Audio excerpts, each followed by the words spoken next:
أتدري ماذا يقول ملك الموت وأنت نائم على خشبة الغسل؟ ينادي عليك ويقول: يا ابن آدم، أين سمعك ما أصمك؟ أين بصرك ما أعماك؟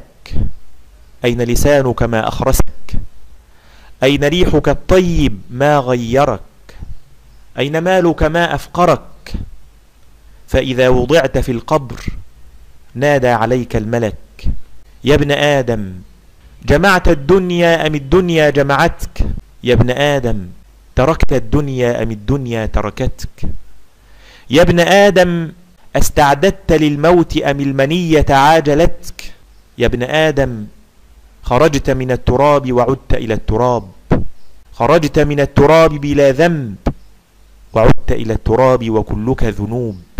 فإذا ما انفض عنك الناس وأقبل الليل لتقضي أول ليلة صبحها يوم القيامة، ليلة لا يؤذن فيها الفجر، لم يقل المؤذن فيها حي على الصلاة، انتهت الصلاة، انتهت العبادات، إن الذي سيؤذن فجرها إسرافيل: أيتها العظام النخرة، أيتها اللحوم المتناثرة، قومي لفصل القضاء بين يدي الله رب العالمين.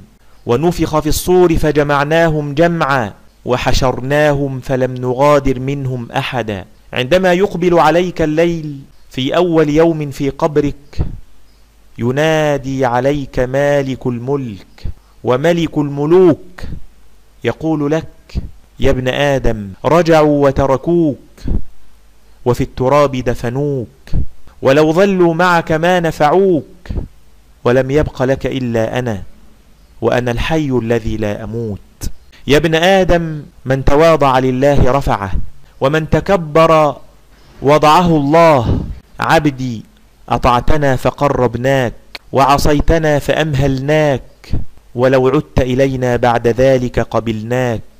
إني والإنس والجن في نبأ عظيم، أأخلق ويعبد غيري، أأرزق ويشكر غيري.